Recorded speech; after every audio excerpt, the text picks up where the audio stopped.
Aujourd'hui, nous allons parler du grotesque et du renversement dans la Cartel Territoire de Michel Houellebecq. La tradition du grotesque remonte à la Renaissance et au style d'ornement de ce qu'on a appelé la Domus Aurea, à savoir un palais construit par Néron. Cette maison dorée s'est retrouvée enfouie et, à la Renaissance, un jeune Romain la retrouva sur les pentes de l'Oppius, et pensant qu'il s'agissait d'une grotte couverte de peintures surprenantes, il utilisa le nom de grotesque. Donc initialement, le terme n'avait pas du tout la même signification qu'actuellement, où il désigne, selon le Robert, ce qui semble ridicule, bizarre, risible, voire effrayant. Dans la tradition littéraire française, on doit en grande partie l'importance du grotesque à Rabelais, qui utilisa le motif des géants et des guerres picrocolines pour dénoncer les abus des autorités ecclésiastiques ou des monarchies tyranniques. Chez Rabelais, souvent cette critique passe par un renversement des valeurs de mettre le sacré en bas, à la portée du peuple, et le bas, souvent trivial, voire scatologique, en haut. Ce principe a été exprimé en premier par les alchimistes dans la Table d'Émeraude, un des textes les plus célèbres de la littérature hermétique. La plus ancienne version connue se trouve en appendice d'un traité arabe datant du VIe siècle. Bien qu'il s'agisse initialement d'un texte de magie talismanique, une erreur de traduction en latin au XIIe siècle a conduit à en faire un texte d'alchimie qui a largement été commenté au Moyen Âge et surtout à la Renaissance. C'est en fait un texte très court, composé d'une douzaine de formules allégoriques et obscures, dans lequel on retrouve la fameuse devise « Ce qui est en haut est comme ce qui est en bas, et ce qui est en bas est comme ce qui est en haut ». Ce renversement des valeurs est lourd de conséquences, puisqu'il nous conduit à ne pas dissocier le corps de l'esprit, à ne pas opposer le noble au vulgaire, et à ne pas séparer le cœur de la sexualité. Le bas corporel ainsi que la scatologie nourrissent largement la fonction du grotesque. Ce renversement appelle à éliminer le haut, le noble, le sacré, l'esprit, la tête qui pense, pour le placer au niveau du ventre ou des fesses. Tout ce qui reste du haut, ce sont les orifices qui contribuent au plaisir du corps, par exemple la bouche et le nez. Tout ce qui est lié à l'intellect est éliminé, regard, ouïe, pensée. L'effet consiste à réunir le peuple sous le signe du matérialisme qui représente la part commune. Tout ce qui peut distinguer l'un de l'autre, l'intellect, le regard, l'expression, est ramené à ce que l'on a en commun, le manger, le boire, les excréments, la mort. Par exemple, dans le passage du torche-cul de Gargantua, le grotesque est scatologique, puisque l'intelligence de Gargantua est réduite à sa capacité de trouver comment se nettoyer les fesses. Nous verrons plus tard que ce principe de renversement des valeurs sera repris par Voltaire au siècle des Lumières dans des œuvres comme Microméga ou Candide, mais surtout chez Victor Hugo et les Romantiques, puis teinté de fantastique dans la poésie de Baudelaire au XIXe siècle. Nous l'avons dit, au sens général, le grotesque se caractérise par l'antagonisme entre deux registres opposés, le haut et le bas. Selon le consensus de notre culture occidentale, le haut est la catégorie qui rassemble le noble, le beau, le bien, la culture et la raison, tandis que le bas comporte le trivial, voire le scatologique, le laid, le mal, la nature vue dans la corporalité, la matérialité au sens de Descartes, et l'instinct. Dans son ouvrage intitulé François Rabelais et la culture populaire au Moyen Âge et sous la Renaissance, le théoricien littéraire russe Mikhail Bakhtin a donné à cette notion un sens plus large et plus profond en la rattachant à la tradition du carnaval. Dans cet essai, le carnavalesque désigne un renversement temporaire des hiérarchies et des valeurs. Selon Mikhail Bakhtin, le carnaval au Moyen Âge, loin d'être uniquement une manifestation folklorique, était une des expressions les plus fortes de la culture populaire, en particulier dans sa dimension subversive. En effet, durant cette célébration, le peuple avait l'occasion de renverser, de façon symbolique, et pendant une période limitée, toutes les hiérarchies instituées entre le pouvoir, les dominants, et la plèbe, les dominés, entre le noble et le trivial, entre le haut et le bas, entre le raffiné et le grossier, entre le sacré et le profane. Ce renversement général des valeurs culminait dans l'élection d'un roi du carnaval qui remplaçait symboliquement et temporairement l'autorité en place. Nous avons vu d'ailleurs que Victor Hugo en a conservé la trace dans son roman Notre-Dame de Paris, où le bossu Quasimodo est élu de façon grotesque pape des fous par la cour des miracles. Cet exemple amène également à penser le concept de la violence hyperbolique qui occupe une place de choix dans le grotesque. Le bouffon du carnaval est couronné roi, ce qui ne le dispense pas de ridicule, mais à vrai dire l'encourage, et va même permettre le sacre parodique du martyr dans une déferlante de violence. Le peuple se venge de manière symbolique de son oppression sur ce roi bouffon. Cette violence met un accent particulier sur le corps abusé, battu et souffrant, à la manière d'un Christ grotesque. Cette violence s'exprime d'ailleurs tant de manière physique que verbale sur la figure difforme du sourd-muet Quasimodo. À ce propos, il y a une coïncidence tout à fait étonnante entre les thèses de Bakhtin et celles de Victor Hugo formulées par ce dernier dans la préface de sa pièce de théâtre intitulée Cromwell. Coïncidence qui s'appuie sur l'identité des concepts de carnaval et de grotesque. Dans ce texte, Victor Hugo montre comment le grotesque s'insère en fait dans une longue tradition. À chaque page de la préface, le grotesque est associé au peuple en opposition aux privilégiés. Superstition populaire, art populaire, personnage populaire, le grotesque peut être tenu, selon Victor Hugo, comme une image de la force aliénée. Pour Michael Bakhtin et Victor Hugo, c'est la Renaissance qui est le moment privilégié du grotesque. En associant le grotesque au comique, au rire et à la parodie, les humanistes espèrent renverser les valeurs du Moyen Âge. Mais le grotesque, c'est aussi ce qui est monstrueux. Une étonnante série d'exemples empruntés aux arts plastiques dessine d'ailleurs une cartographie de cette laideur, dont les œuvres mélangent l'humain et l'animal de manière comique et satirique. Certains thèmes dans l'art grotesque se manifestent aussi dans le genre carnavalesque, par exemple les animaux et les monstres, ainsi qu'une attention portée au bas corporel et aux orifices, les excréments, le boire, le manger, l'anal, rappelant le rôle des faunes et des satyres dans les bacchanales.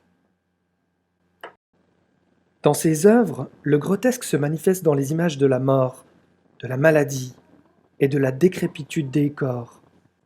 Pour approfondir cela, on peut regarder la naissance de Gargantua.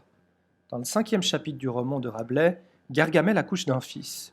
Pourtant, ayant trop mangé de tripes, elle expulse d'abord son grand intestin, si bien que Gargantua doit grimper par le diaphragme juste au-dessus des épaules, où la dite veine se sépare en deux. Il prend ensuite le chemin de gauche et sort par l'oreille gauche de sa mère. Cette étrange et violente naissance est décrite avec des détails corporels extrêmement précis et exagérés, et elle est suivie par la mort brutale et absurde de Gargamel. Le cycle violent et mortifère est ainsi contrebalancé par le renouvellement et la joie de vie, car le corps carnavalesque est double, toujours en train de mourir, tout en se renouvelant. La scène se termine par le cri jubilatoire du bambin « À boire, à boire, à boire ». À ce thème de la mort, Victor Hugo ajoute celui du fantastique, repris plus tard par Baudelaire. On se rappellera à ce propos la présence des figures difformes, monstrueuses de Quasimodo et de Gwynplaine, des gargouilles gothiques de Notre-Dame, des pendus et des âmes errantes dans la neige et la brume. À cela, Victor Hugo ajoute la superstition populaire comme partie fantastique intégrante du grotesque. Elle peut d'ailleurs être vue comme dérision de la logique des maîtres et de l'Église. Là encore, Notre-Dame de Paris en donne l'exemple avec le peuple, qui fait la chasse à l'égyptienne Esmeralda, figure de la sorcière, jetée en pâture à l'Inquisition par le moine souffleur et libidineux Frollo. Mais le point d'orgue du grotesque hugolien se trouve peut-être et finalement dans l'horreur. Dans la tragédie grotesque, c'est l'enfer qui finit toujours par se déchaîner, rappelant la peur qu'inspire la mort. On pense ici à Don Juan dînant avec le diable, ou à Méphistophélès dansant autour de Faust, autrement dit, à l'impossibilité de s'émanciper de sa condition mortelle. Victor Hugo résume la racine même du grotesque dans cette formule devenue célèbre. Le beau n'a qu'un type, le laid en a 1000.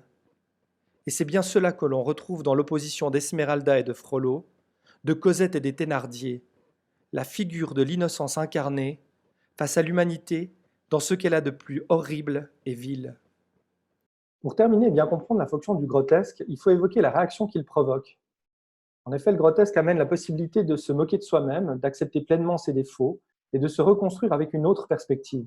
Cela peut être, comme chez Victor Hugo, celle d'un peuple uni dans une société améliorée ou simplement d'un individu en quête de renouveau. Dans ce contexte, le grotesque offre au lecteur la possibilité d'un rire salvateur, à la fois innocent, ambigu, dégoûté ou libérateur. Ce rire dépend en fait de la perspective du lecteur et de son niveau d'éducation quant au sujet évoqué par le grotesque, mais il devrait toujours permettre le renversement des valeurs, de mettre le haut en bas et le bas en haut, d'une manière grotesque, à nous sortir la tête du cul. Voyons cela en étudiant quelques passages de la carte et le territoire. On a souvent reproché à tort à Michel Houellebecq une écriture triviale. Pourtant, cette dernière, à la manière d'un Céline, s'inscrit parfaitement dans cette tradition rabelaisienne du renversement et du grotesque. Je donne un exemple de cela au chapitre 10 de la partie 2. Avant que Jed ne retrouve son père, il fait un détour par une église qui lui donne l'occasion d'une réflexion sur la maladie, sur la mort et sur l'existence de Dieu. Pourtant, Michel Houellebecq va contrebalancer systématiquement toute cette réflexion existentielle, d'abord en évoquant le cancer du rectum de son père, et le fait qu'il va falloir lui poser un anus artificiel. Ensuite, Jed va s'attarder sur la description des fesses d'une jeune femme en prière dans l'église.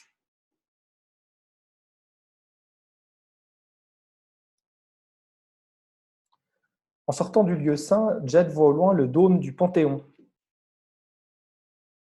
juste ici à la page 205. C'est évidemment un monument parisien bien connu qui a vocation d'honorer les grands personnages ayant marqué l'histoire de France. Houellebecq écrit alors, au loin, le dôme du Panthéon était baigné d'une inexplicable lumière verdâtre, un peu comme si des aliens sphériques projetaient une attaque massive sur la région parisienne. Alors on aurait pu imaginer que la figure de la comparaison allait renforcer le caractère romantique de la scène, le verdâtre du Panthéon, renvoyant à l'idée de la mort, la décomposition. Pourtant, Michel Houellebecq décide d'opérer un renversement qui déplace la réflexion sur l'existence grotesque de petits hommes verts, tout droit sortis de films de série B ou de je ne sais quelle soupe aux choux. Finalement, cette image saugrenue d'une invasion extraterrestre désamorce totalement le sérieux de la scène, en même temps qu'elle déstabilise le lecteur, qui ne sait plus s'il doit rire ou non de la situation. D'un autre côté, ce procédé de renversement renforce le caractère pathétique du personnage de Jed, qui est incapable de s'imaginer l'existence d'une force divine supérieure, en vient à privilégier une piste digne des plus grands nanars hollywoodiens. Dans un monde capitaliste où les dieux sont morts, Michel Houellebecq nous confronte à l'image triviale d'un film de série B, celui-là même qui hante nos rêves et nos cauchemars. Alors, de manière grotesque, il ramène vers le haut ce qui était en bas, l'écran de télévision, au niveau des cieux. Un autre aspect du grotesque très rabelaisien dans la carte et le territoire renvoie à la question de la nourriture. Blanquette de veau, gigot d'agneau à la menthe, saucisses, pot-au-feu, saucisson, chorizo, pâté, mortadelle, rillettes de lapin ou encore viande des grisons. La charcuterie est souvent à l'honneur et dans les moments les plus inattendus. Par exemple, lors de sa première visite chez l'écrivain, Jed découvre le goût prononcé de ce dernier pour la charcuterie. Un plaisir simple qui renvoie au renversement grotesque digne du film La Grande Bouffe. Alors qu'on s'attend au développement d'une pensée profonde de la part du grand écrivain, Michel Houellebecq se lance paradoxalement dans une tirade sur le fait qu'il ne mange plus de charcuterie, ce qui lui permet aussi de développer une pensée antispéciste. Ça se trouve à la page 135. Vous aimez la charcuterie demanda l'écrivain. Oui, disons que je n'ai rien contre. Je préparer du café. Il se leva avec vivacité et revint une dizaine de minutes plus tard, portant 2 tasses et une cafetière italienne. Je n'ai ni lait ni sucre, annonça-t-il. Ça ne fait rien, je n'en prends pas. Le café était bon. Le silence se prolongea, absolu, pendant 2 ou 3 minutes. J'aimais beaucoup la charcuterie, dit finalement Houellebecq, mais j'ai décidé de m'en passer. Vous comprenez, je ne pense pas qu'il devrait être permis à l'homme de tuer des cochons. Je vous ai dit tout le mal que je pensais des moutons. Et je persiste dans mon jugement. La vache elle-même est sur le point, et je suis en désaccord avec mon ami Benoît Dutertre, me paraît très surfaite. Mais le porc est un animal admirable, intelligent, sensible, capable d'une affection sincère et exclusive pour son maître. Et son intelligence réellement surprend. On n'en connaît même pas exactement les limites. Savez-vous qu'on a pu leur enseigner à maîtriser les opérations simples, enfin, au moins l'addition, et je crois la soustraction chez certains spécimens très doués. L'homme est-il en droit de sacrifier un animal capable de s'élever jusqu'aux bases de l'arithmétique? Franchement, je ne crois pas. Plus tard, Houellebecq semble incapable d'élaborer une pensée sur le formalisme en littérature, alors tristement, il ramène la conversation au manger et il propose un repas dans un restaurant à Jed. On va dîner ensemble, si vous voulez. Le restaurant de Lockwood Arms est pas mal. Il y a des plats traditionnels irlandais, du saumon fumé, de l'Irish stew. des choses assez insipides et primaires en fait. Mais il y a aussi des kebabs et des tandouris. Leur cuisinier est pakistanais. Il n'est même pas 6 heures, c'est un Jed. Oui, je crois que ça ouvre à 6h30. On mange tôt, vous savez, dans ce pays. Et à ce moment-là, Welbeck explique un petit peu le déroulement de ses journées. Ce que je préfère maintenant, c'est la fin du mois de décembre. La nuit tombe à 4 heures. Alors je peux me mettre en pyjama, prendre mes somnifères et aller au lit avec une bouteille de vin et un livre. Lors d'une autre visite à l'auteur des particules élémentaires, ce dernier avoue sa dépendance à la charcuterie dans un habitat tout crasseux. En fait, de manière assez comique et grotesque, Houellebecq avoue qu'il a à nouveau craqué pour le jambon et le saucisson. On découvre d'abord l'intérieur de son appartement, à la page 161, dans lequel traînent des bouts de biscottes et des lambeaux de mortadelle qui jonchent les draps. Et ces draps sont aussi tachés de vin et brûlés par place, brûlés sans doute par une cigarette. À la page 162 arrive ce moment très comique où Houellebecq avoue qu'il a à nouveau ce qu'il dit replongé au niveau de la charcuterie. J'ai complètement replongé au niveau charcuterie, poursuivit sombrement Houellebecq. En effet, la table était parsemée d'emballages de chorizo, de mortadelle et de pâté de campagne. Il tendit à Jed un tire-bouchon, et sitôt la bouteille ouverte, avala un premier verre d'un trait, sans humer le bouquet du vin, sans même se livrer à un simulacre de dégustation. À peine plus loin, à la page 165, faisant suite à une critique sur la société de consommation, Michel Houellebecq termine sa réflexion en retournant au frigo. Il sortit du réfrigérateur du chorizo, du saucisson et du pain de campagne.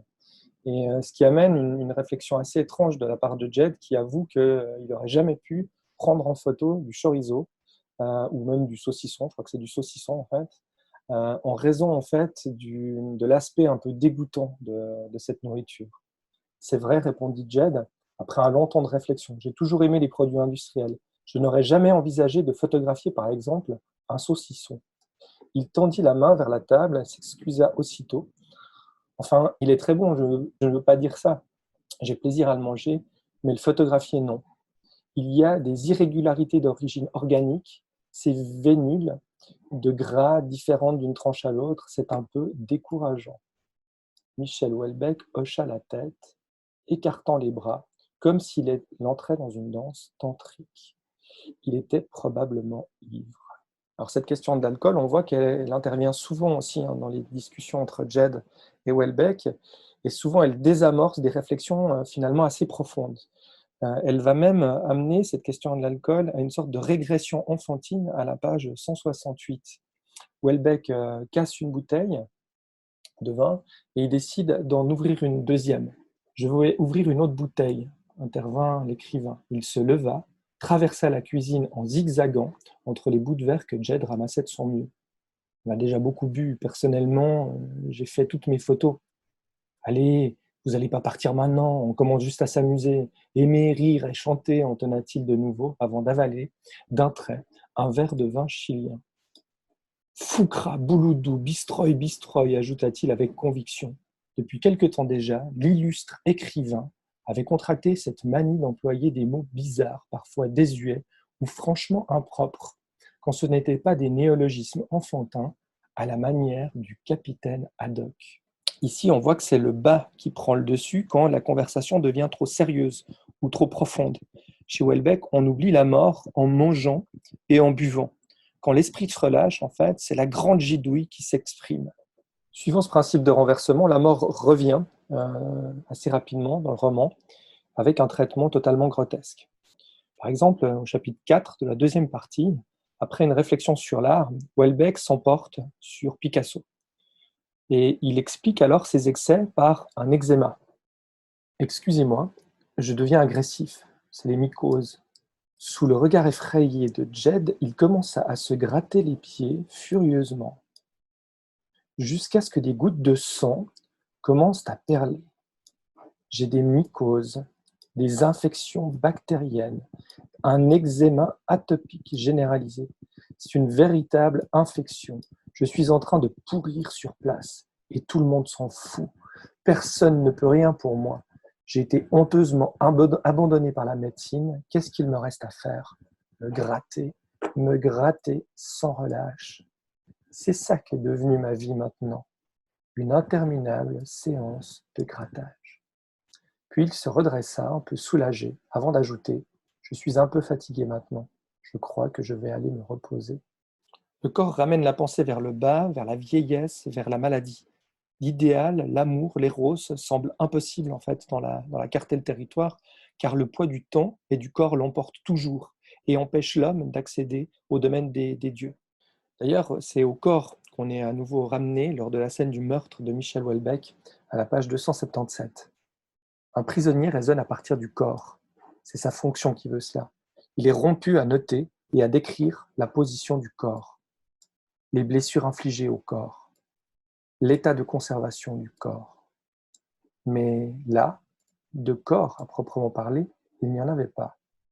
Il se retourna et vit derrière lui les deux techniciens de l'identité judiciaire qui commençaient à dodeliner et à osciller sur eux-mêmes, exactement comme les gendarmes de Montagré. La tête de la victime était intacte, tranchée nette, posée sur un des fauteuils devant la cheminée.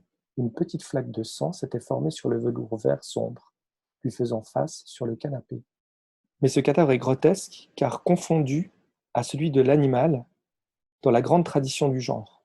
La tête d'un chien noir, de grande taille, avait elle aussi été tranchée nette. Le reste était un massacre, un carnage insensé, des lambeaux, des lanières de chair éparpillées à même le sol.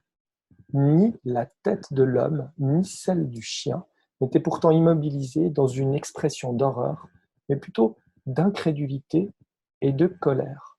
Au milieu des lambeaux de viande humaine et canine mêlées, un passage intact de 50 centimètres de large conduisait jusqu'à la cheminée, emplie d'ossements auxquels adhéraient encore des restes de chair.